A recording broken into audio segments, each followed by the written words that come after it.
అప్పుల దగ్గర నుంచే కరెంటు సమస్య అనేది వస్తుంది. సరే, మీరు అధికారంలో ఉన్నప్పుడు ఏం చేశారు, ఎట్లా చేశారు పక్కన పెడితే, కాంగ్రెస్ అధికారంలో రాగానే రాష్ట్రంలో కరెంటు కష్టాలు వచ్చినాయి. మీరు వెళ్తూ ఏమన్నా చేసి వెళ్ళారా, లేదంటే కాంగ్రెస్కి ఇంత కరెంటు కష్టాలు రావడానికి కారణం ఏంటి, మీ అనుభవంతో చెప్పండి. యాక్చువల్ ఫ్యాక్ట్ చెప్పాలంటే ఇప్పుడు కరెంటు అది కూడా వాళ్ళకు వెకిల్ ప్రయత్నం చేస్తూ ఉన్నారు. కరెంటు కథ అని చెప్పాలి. తెలంగాణ రాష్ట్రం వచ్చేటప్పటికి తెలంగాణ రాష్ట్రానికి ఉన్న షార్టేజ్, పవర్ షార్టేజ్ 2014లో 2700 మెగావాట్లు. దాన్ని పరిగణనలోకి తీసుకొని రాష్ట్ర పునర్విభజన చట్టం ఏదైతే ఉందో ఆ చట్టంలో చాలా స్పష్టంగా పేర్కొన్నారండి. ఏం చేశారు, 2014 ముందు ఒక 5 years యావరేజ్ కన్సంప్షన్ తీసుకున్నారు. ఆంధ్ర ప్రాంతంలో ఎంత జరిగింది, తెలంగాణ ప్రాంతంలో ఎంత వినియోగం జరిగింది. డెఫినెట్లీ తెలంగాణలో వినియోగం ఎక్కువ ఉంది, ఇక్కడ పరిశ్రమలు వ్యవహారం ఉంది కాబట్టి. దాంతో ఏం పెట్టారంటే 10 సంవత్సరాల వరకు ఈ రోజు ఏపీకి అందుబాటులో, ఈనాటికి ఏపీకి అందుబాటులో ఉన్న పవర్ లో 53.89% తెలంగాణకి, 46.11% ఆంధ్రాకి ఇవ్వాలి. 10 years తర్వాత ఎవరి బాట వాళ్ళని సర్దుకోవాలి కాబట్టి. ఇది చట్టం అండి. ఈ చట్టాన్ని రాజ్యాంగం సాక్షిగా ఆనాటి ఆంధ్ర గవర్నమెంట్ ఉల్లంఘించింది. ఇక్కడ మాకు 2 జరిగినాయి మోసాలు. ఒకటి, చట్టాన్ని ఉల్లంఘించారు. రెండవది, బీజేపీ ప్రభుత్వం 7 మండలాలు తెలంగాణ గుంజి ఆంధ్రాకి ఇవ్వటమే కాకుండా 400 మెగావాట్ల సీలియర్ పవర్ ప్లాంట్ కూడా మాకు వచ్చిన దాన్ని, మా కోటలో వచ్చిన దాన్ని లాగి ఆంధ్రాకి ఇచ్చారు. అది ఇంకో కష్టం. దీని మీద మేము ఈఆర్సీకి అప్లై చేసాం, పోరాటం చేసాం. వాళ్ళు పట్టించుకోవాలి కేంద్ర ప్రభుత్వం. అప్పుడు ఆ ప్రభుత్వం, అక్కడున్న ప్రభుత్వం ఎన్డీఏలో భాగస్వామి ఉంది కాబట్టి వాళ్ళకే డబ్బా కొట్టి మాకు ఇవ్వాలి. అప్పుడు నేను ఏం చేయనండి, అసలే 2700 మెగావాట్ల షార్టేజ్, మాకు కేటాయించిన 2400 మెగావాట్లు ఆంధ్ర ఇవ్వదు. మాకు వచ్చినటువంటి, మా కోటాలో మాకు వచ్చినటువంటి సీలియర్ ప్రాజెక్ట్ వాళ్ళు లాగేసుకుంటారు. ఇంకొక పక్క అప్పటి వరకు ఉన్న ముఖ్యమంత్రి కిరణ్ కుమార్ రెడ్డి గారు ఆయన కర్రలు బట్టి టీవీలో మరీ చూపించారు, తెలంగాణ అంధకారం అయిపోతుంది, ఇదైపోతుంది, అదైపోతుంది. అదొక ఛాలెంజ్. మూడవది, రాష్ట్రంగా మేము నిలదొక్కుకోవాలి. నాలుగవది, ఏ పార్టీ అయితే ఆంధ్రలో గవర్నమెంట్ ఉందో ఆ రోజు ఆ పార్టీ కొందరు ఎమ్మెల్యేలు గెలిచారు. ఇవాళ ఈ రాష్ట్రానికి ఉన్న ముఖ్యమంత్రి కూడా ఆ పార్టీలో ఉండేవాడు. అతను అసెంబ్లీలో గోల కరెంట్ ఇవ్వాలని చెప్పేది, నినాదాలు, కథ, నానా హంగామా. అది పరిస్థితి, మా చుట్టూ ఉన్నటువంటి పరిస్థితి. ఏం చేయాలి మేము? ఇంకా తమాషా, ఎక్కడి నుంచి కొనాలంటే అంటే ఈజీ మ్యాటర్ మిస్టర్ రజనీకాంత్. కొనాలంటే ఎట్లా? అసలు ఈ రాష్ట్రం నేషనల్ గ్రిడ్ లో లేదు. ఎక్కడి నుంచి అక్కడి నుంచి కరెంట్ కొనడానికి లేదు. అప్పుడు దేశం 4 గ్రిడ్లుగా ఉండేదండి. Eastern grid, western grid, southern grid, northern grid అని. మనం సదరన్ గ్రిడ్ లో ఉన్నాం. ఈ రాష్ట్రాలలోనే చూడాలి. అక్కడ తమిళనాడుకు పాస్ ఆడ కరెంట్ లేదు, కర్ణాటకలో పెద్ద గగ్గోరు ఆడ లేదు, కేరళలో లేదు. ఏం చేయాలి? ఎటువంటి ఇంత కష్టమైనటువంటి పరిస్థితి. అప్పుడు మేము ఏం చేసినామంటే, తెలంగాణకు నేషనల్ గ్రిడ్ లో ఇమీడియట్ గా రావాలంటే ఏం చేయాలి అని ఆలోచించి దానికి ఒక 3 లైన్లు కంప్లీట్ అయితే నేషనల్ గ్రిడ్ లోకి వస్తుంది. పీజీసీఐఎల్ అని ఒక కార్పొరేషన్ ఉంటుందండి, power grid corporation of India limited. రాష్ట్రాలకు మధ్య కరెంటు పుచ్చుకోవాలంతా కూడా వాళ్ళు ట్రాన్స్మిట్ చేస్తారనమాట. కార్పొరేషన్ ఛార్జ్ తీసుకుంటారు, వాళ్ళు ఛార్జీలు వసూలు చేస్తారు. అప్పుడు వార్దా, డిచ్పల్లి, అంగుల్, పలాస, వరంగల్, వరూర ఈ 3 లైన్లు కలిపితే గానీ మన నేషనల్ గ్రిడ్ లో రాము. కలిపియాలని చెప్తే శేఖర్ అని ఒక ఎంప్లాయీ ఆ పీజీసీఐలో తెలంగాణ అబ్బాయి, అతను నేను పిలిచి నాతో పాటు డైనింగ్ టేబుల్ మీద కూర్చోబెట్టుకుని చెప్పి పరిస్థితి చెప్పి క్రైసిస్ వివరించి దాని డెన్సిటీని వివరించి చాలా మంది కుయుక్తులు బంతా ఉన్నారు. తెలంగాణని ఒక విఫల రాష్ట్రంగా చూపెట్టాలనేటువంటి ప్రయత్నాలు జరుగుతూ ఉన్నాయి. అక్కడక్కడ చెదురుముదురు కొన్ని మాటలు మాట్లాడుతూ ఉన్నారు. తెలంగాణ ఆంధ్ర మళ్ళా కలిపేస్తాం, బెర్లిన్ గోడలు బద్దలు కొట్టి 2 జర్మనీలు ఐక్యం కాలేదా అనే డైలాగులు వినపడతా ఉన్నాయి. కాబట్టి వీళ్ళందరినీ నలిఫై చేయాలంటే మనం నిలదొక్కుకోవాలా, పవర్ సెక్టార్ లో మనం ఉండాలా, పరిశ్రమలను ఆకర్షించాలా, రియల్ ఎస్టేట్ ను పెంచాలా అని పద్ధతితో మేము ఒక ఛాలెంజ్ గా తీసుకొని ఆ సవాల్ని ఎదుర్కొని మేము చాలా ప్రయత్నాలు చేసినాం. ఆ రోజు మేము ఏం చేసినామండి, ఎక్కడ ఉంది పవర్ అని చూస్తే ఎక్కడ లేదు, అన్ని రాష్ట్రాలు మైనసే. ఇండియాలో కేవలం 2 రాష్ట్రాలు, వాళ్ళ దగ్గర బొగ్గుగానే ఉన్నాయి కాబట్టి వాళ్ళకు కొంత వాటా వస్తారనమాట. అక్కడ పవర్ ప్లాంట్స్ పెడితే ప్రైవేట్ కావచ్చు లేదా ఎన్టీపీసీ కావచ్చు, వాళ్ళకు వచ్చే వాటాను వాళ్ళు వాడుకోవచ్చు, లేదా వాళ్ళ రాష్ట్రాల అవసరాలు, లేదా వాళ్ళు అమ్ముకోవచ్చు, వాళ్ళకి అధికారం ఉంటుంది. ఆ ప్రకారంగా ఛత్తీస్గఢ్ అండ్ ఒరిస్సాలో లిటిల్ బిట్ 2 రాష్ట్రాల దగ్గరనే ఉంది. కానీ అక్కడ తీసుకోలేము, ఇమీడియట్ తీసుకోలేము, నేషనల్ గ్రిడ్ లో లేము కాబట్టి. సో దాంట్లో ఛత్తీస్గఢ్ రాష్ట్రంలో ఉంది అన్నప్పుడు మేము అధికారులకు చెప్పాం, మీరు వెంటనే సంప్రదించండి, వాళ్ళు ఇవ్వడానికి సిద్ధంగా ఉన్నారా. మనకు వార్దా, డిచ్పల్లి కనుక మనం కంప్లీట్ చేసినట్టయితే ఇమీడియట్గా తీసుకునేదానికి మనకు అవకాశం ఉంటుంది. అది కొంచెం స్టార్ట్ అయ్యి ఆగిపోయింది లైన్, దాన్ని స్టిరప్ చేసినాం సడన్ గా. ఒక 6 నెలలకు 8 నెలలకు కనీసం వచ్చేటువంటి పరిస్థితి ఉంటుంది. అది స్టిరప్ చేసి సదరన్ గ్రిడ్ లో కూడా ఏమైనా ఉంటే కూడా కొనండి, మీరు ఆన్లైన్ కొనండి, మొదలు పెట్టండి అని చెప్పినాం. మీరు ఆశ్చర్యపడతారు రజనీకాంత్ గారు, ఆ రోజు రాష్ట్రమే ఆశ్చర్యపడ్డది, కంట్రీ కూడా ఆశ్చర్యపడ్డది. చాలా మంది వ్యాపారవేత్తలు, పారిశ్రామికవేత్తలు వరకు క్యా కమాల్ కియా సాబ్, క్యా అచ్చా కియా సాబ్ అని ప్రేజ్ చేసినారు. మేము జూన్లో పవర్కి వస్తే దాన్ని సర్దుబాటు చేసి, యాక్చువల్ ఫ్యాక్ట్ చెప్తున్నా మీకు, పవర్లో ఆనాడున్నటువంటి గందరగోళం ఏంటంటే ఎర్రాటిక్ డిస్ప్రపోర్షనేట్ డిస్ట్రిబ్యూషన్ సిస్టమ్. అంటే మీ దగ్గర పవర్ ఉన్నా మీరు ఇవ్వలేరు. ఈ పవర్ ఎట్లా ఉంటుందంటే అండి, మొట్టమొదటి ఉత్పత్తి అయ్యేటప్పుడు 11 kV ఉత్పత్తి అవుతుందండి. ఎక్కడ ఉత్పత్తి అయినా వాళ్ళ టెక్నాలజీ అనేది దాన్ని స్టెప్అప్ చేస్తారు. అక్కడ నుంచి 32 kV, అక్కడ నుంచి 132 kV, అక్కడ 221 kV, అక్కడ నుంచి 400 kV అప్ చేసి ఆ 400 దాని లెవెల్లో ట్రాన్స్మిట్ చేస్తారు. లైన్ లాసెస్ తగ్గుతాయి.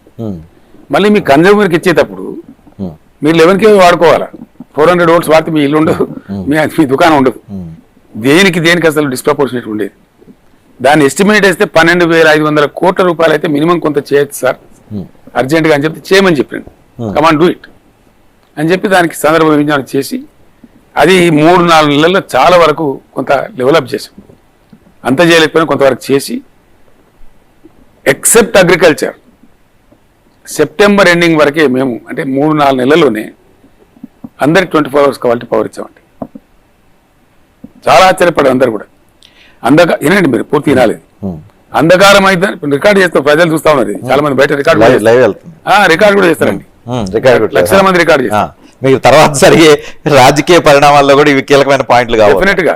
కాబట్టి ఇది రాష్ట్రం, అది కాకుండా ఎకనామిక్స్ కూడా కదా, ఇట్స్ నాట్ పాలిటిక్స్ అలోన్. వాస్తవం ఏంది, ఏం జరిగిందని ఆ రోజు అంత బాగా చేశాం మేము చాలా తొందరలోనే.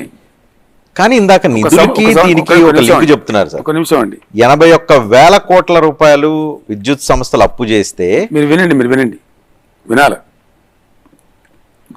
ఇప్పుడు అప్పు చేయొద్దు, అమ్మ పెట్టదు, అడుక్కొని తిననివ్వదు. అంటే మీ హయాంలోనే 50,000 కోట్లు అప్పు అయింది. ఎక్కడి నుంచి రావాలండి పవర్? ఎట్లా వస్తుందండి? You tell me, can anybody say? అధిక రేట్లకు పెట్టి కొన్నారు అని అంటున్నారు సార్. చెప్తా కదా, అది కూడా చెప్తా కదా. ఇక్కడ తమాష ఏంటంటే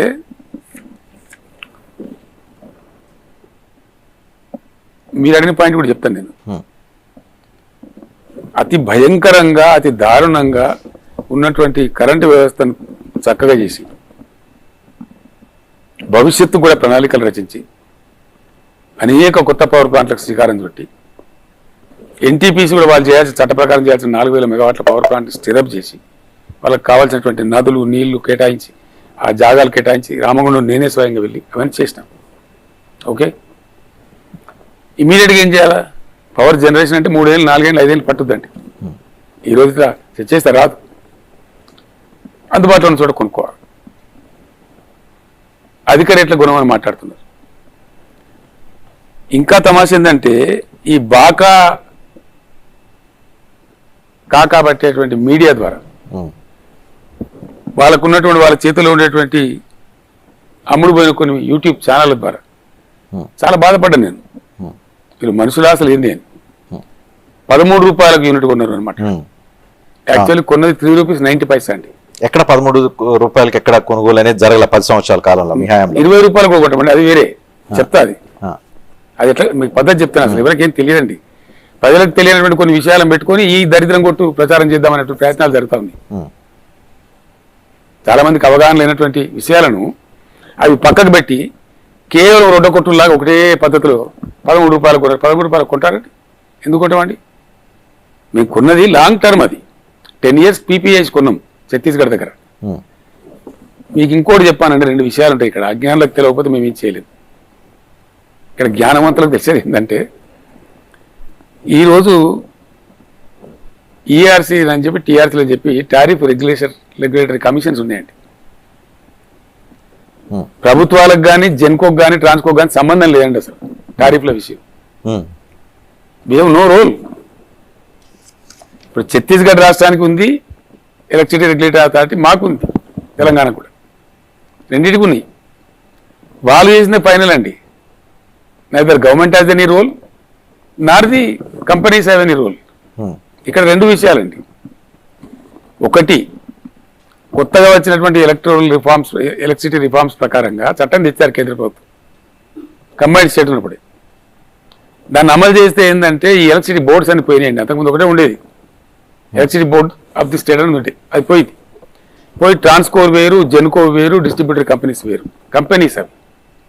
ఆ companies are subject to the regulation by the ERC. నాకు గవర్నమెంట్, మాకు సేవ్ ఉంటుంది కొంచెం, కానీ గవర్నమెంట్ లేదు, అక్కడ రోల్ లేదు. ఛత్తీస్గఢ్ అండ్ తెలంగాణ రెండు ఈఆర్సీలు అప్రూవ్ చేసిన రేట్ ఇది. దీనికి ముఖ్యమంత్రి రోల్ కానీ, పవర్ మినిస్టర్ రోల్ కానీ, జెన్కో రోల్ కానీ, ట్రాన్స్కో రోల్ కానీ ఉండదండి. మరి ఒప్పందాల్లో అవకతవకలు జరిగినాయి అని ఎందుకు చెప్తున్నారు? ఉల్టా పల్టా చెప్పేటువంటి ఎందుకని చిలిపి చిల్లర రాజకీయ క్రీడ, అవకతవకలు ఉంటాయండి. దట్ ఈజ్ ఆల్సో ఇవి కంపెనీలు తెలంగాణ గవర్నమెంట్ అండర్టేకింగ్స్.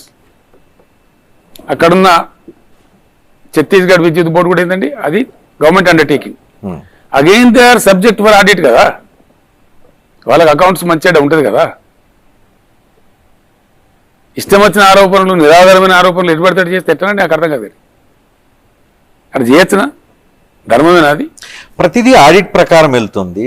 ప్రభుత్వ రంగ సంస్థలు రెండు రాష్ట్రాల మధ్య, రెండు కేంద్ర రాష్ట్ర ప్రభుత్వాల మధ్య ఏం జరిగినా కూడా ట్రాన్స్పరెంట్ గా జరుగుతుంది, ఆడిట్ వస్తుంది, మళ్ళీ కాగ్ నివేదికలు బయటకు వస్తున్నాయి. ఇన్ని జరుగుతున్నప్పుడు ఇప్పుడు కాంగ్రెస్ ప్రభుత్వం శ్వేతపత్రాలు విడుదల చేస్తూ ఇక్కడిక్కడ అవినీతి జరిగింది, ఇక్కడ తప్పులు జరిగింది, ఇక్కడ ఒప్పందాలు, కొనుగోలు ఒప్పందాలు జరిగినాయి, విద్యుత్ ఒప్పందాలు, యాదాద్రి భద్రాద్రి ప్లాంట్లో దాదాపు 10,000 కోట్ల రూపాయల అవినీతి జరిగిందని చెప్తున్నారు.